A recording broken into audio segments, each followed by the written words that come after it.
खुलुमबाय, आं जनाली बर'। गोजोन फुंबिलिनि बयनिसिमबो गाहाम हामलायनायखौ जासिहरनाय थाबाय। आसा खालामो नोंथांमोनाबो मोजाङैनो दङ। दिनै 2023 मायथाइनि 4 अक्ट'बर। नोंथांमोननि थाखाय आं गोदान खौरां लानानै फैदों। अन्नानै नोंथांमोना भिडिअखौ जोबजासे नायलांदो। काछार जिल्लानि खाथिगड़ाव सोमोनांथाव बुथारनाय जाथाय।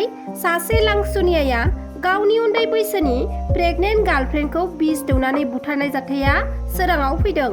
बे गोख्रों अजदखौ होदों हिन्जावसानि नखरा।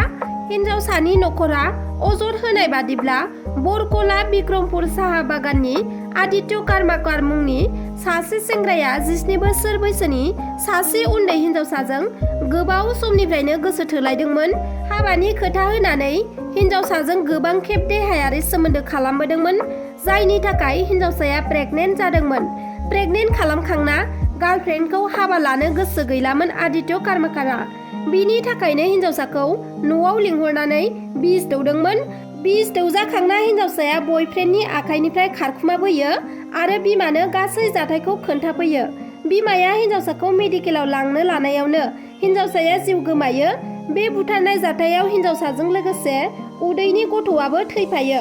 हिन्जावसानि नखरा लांसुनिया आदित्य कार्माकारनि हेंथायै बिहाना पुलिस थानायाव केस होबाय होनना मिथिना मोन्दों। बे जाथायखौ खौरां मोननाय लोगो लोगोनो पुलिसआ हिन्जावसानि गोथै देहाखौ बोखांहोयो आरो पस्टमर्टेम आनजादनि थाखाय सिलचर मेडिकेल कलेजाव दैथायहरो। नाथाय दायनिगिरि आदित्य कार्माकारा जाथाय खालामखांना खारखुमानानै दं होनना खौरां मोन्दों। खारखुमाना थानाय दायनिगिरिखौ हमनो आरो जाथायनि सायाव नायबिजिरनायखौ पुलिसआ जागायजेनबाय होनना मिथिना मोन्दों।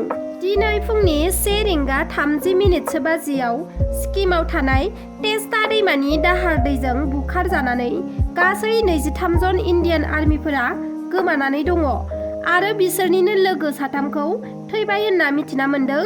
मानोना बिथांमोननि थैनाय बडिखौ नागिरना बोखांनो हाबाय, नाथाय बिथां 3 थैनाया मा मुं बबेनि मिथिना मोनथ'वाखै।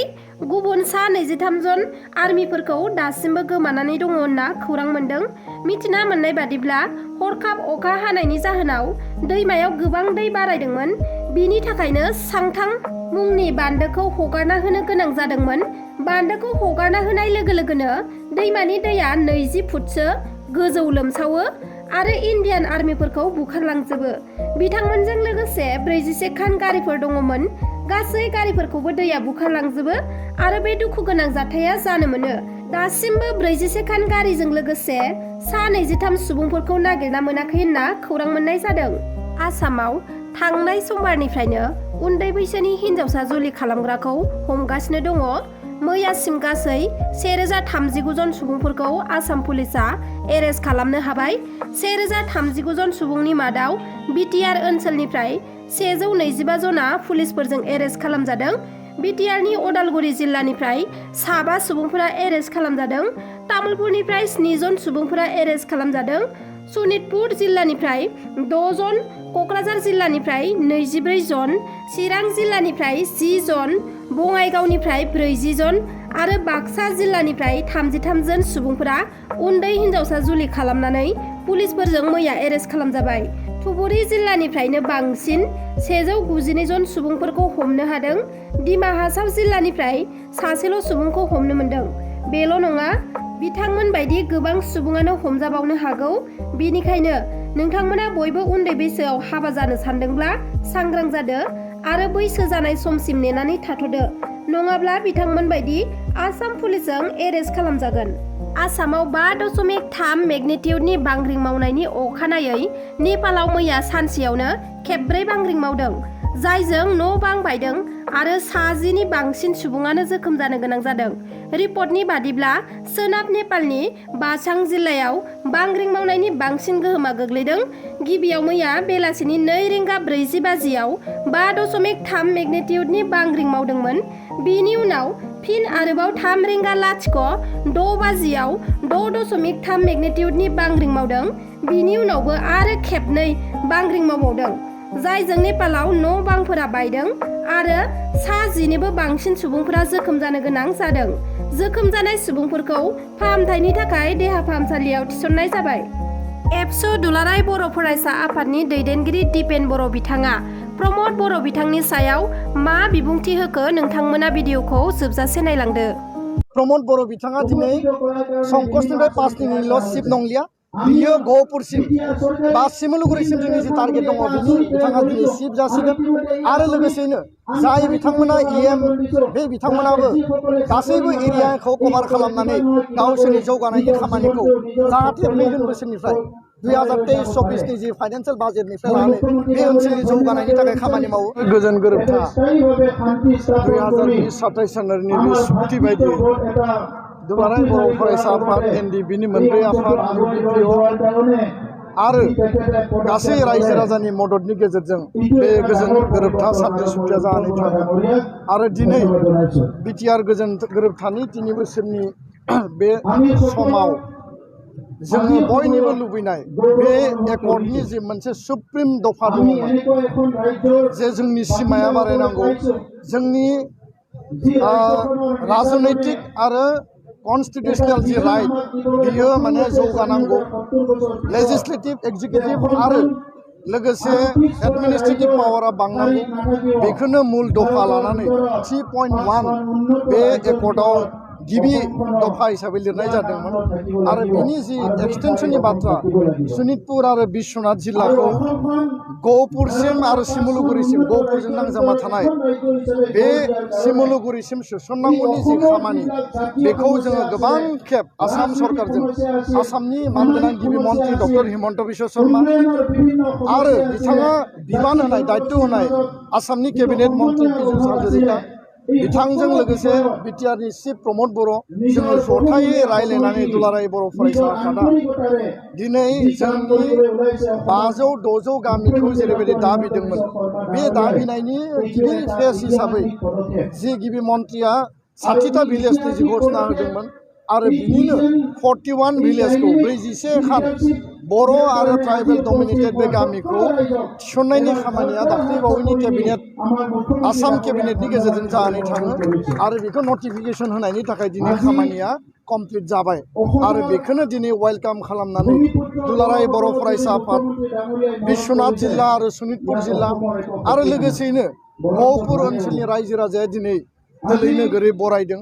आरो बे ग्रान्ड माने welcome ceremony of BTR extension बे बरायनाय हाबाफारियाव आसामनि केबिनेट मन्त्रि पीयूष हाजरिका बिथाङा दिनै बाहागो लादों, जाय इसिङारि गासै हाबाफारिखौ मावदोंमोन।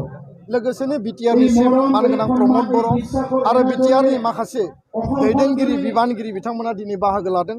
मिजिंथिदों नैबे गामिया थिसनखांनायनि लोगो लोगोनो जि मोनसे दिनै कमप्लिट पर्यायाव सफैबाय, आद्रा थानाय जिखिनि जोंहा दाबि दङ, आद्रा थानाय जिखिनि गामिफोर दङ बेखौ जोङो पर्यायक्रमे नैबे नभेम्बर-डिसेम्बर दाननि गेजेरावनो आरोबाव गोबां गामिखौ जों थिसनबावनांगोन। आरो 5 दैमासिम जिहेतु BTRनि सिमाया संकसनिफ्राय 5 दैसिम दङ, बेखौ सिमलुगुरिसिम लाबोनांगौनि थाखाय बेयाव जिखिनि कन्टिगुवास एरिया सोसननांगौ दङ, revenue village, forest village, FRC village, बेखौ कमप्लिट खालामनानै BTRनि सिमाखौ कन्टिगुवास खालामनांगोन। आरो होमब्लासो 6 सिडुलनि मर्यादाया मजबुत जागोन। खारन 6 सिडुला सेटेलाइट नङा, 6 सिडुल माने कन्टिगुवास एरिया। आरो गोबाङानो दिनै बुंदों जे बेबायदि सेटेलाइट सोनानै मा जानो, बेबायदि खामानिजों माने जोंहा 6 सिडुलनि मर्यादाया खमायगोन। गोबाङानो बुंदोंमोन गहपुरनि माखासे दैदेनगिरिफ्रा जे माने माब्लाबाबो थैनोबो गहपुरा BTRआव हाबनाय नङा, बेखायनो बेखौ सिमां नुनानै लाब गैया। आन्दलनकारिफोरखौ थाबथा होदों, एबसुखौ थाबथा होदों, बेबायदि नेताफोरा दिनै बहा दङ?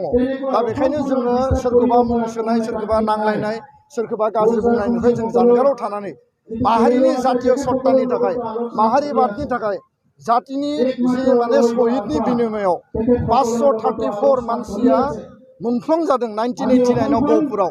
बिथांमोननि शहीदनि मुंख्लंनि जिखिनि लुबैनाय, नखरनि लुबैनाय, रायजो राजानि लुबैनाय, बेखौ मावफुंनांगोन। बड'फाया जि गेरेमसा माहारिनि बाथ्रा बुंदोंमोन, जि बड'लेण्ड सोमावसारनायनि बाथ्रा बुंदोंमोन, बिनिनो दिनै मोनसे फिथाइ 1135 जों मुंख्लंनि फिथाइ, NDP BLTनि आन्दलनाव जायफोरा मुंख्लं जाबाय बिनिनो दिनै मोनसे फिथाइ।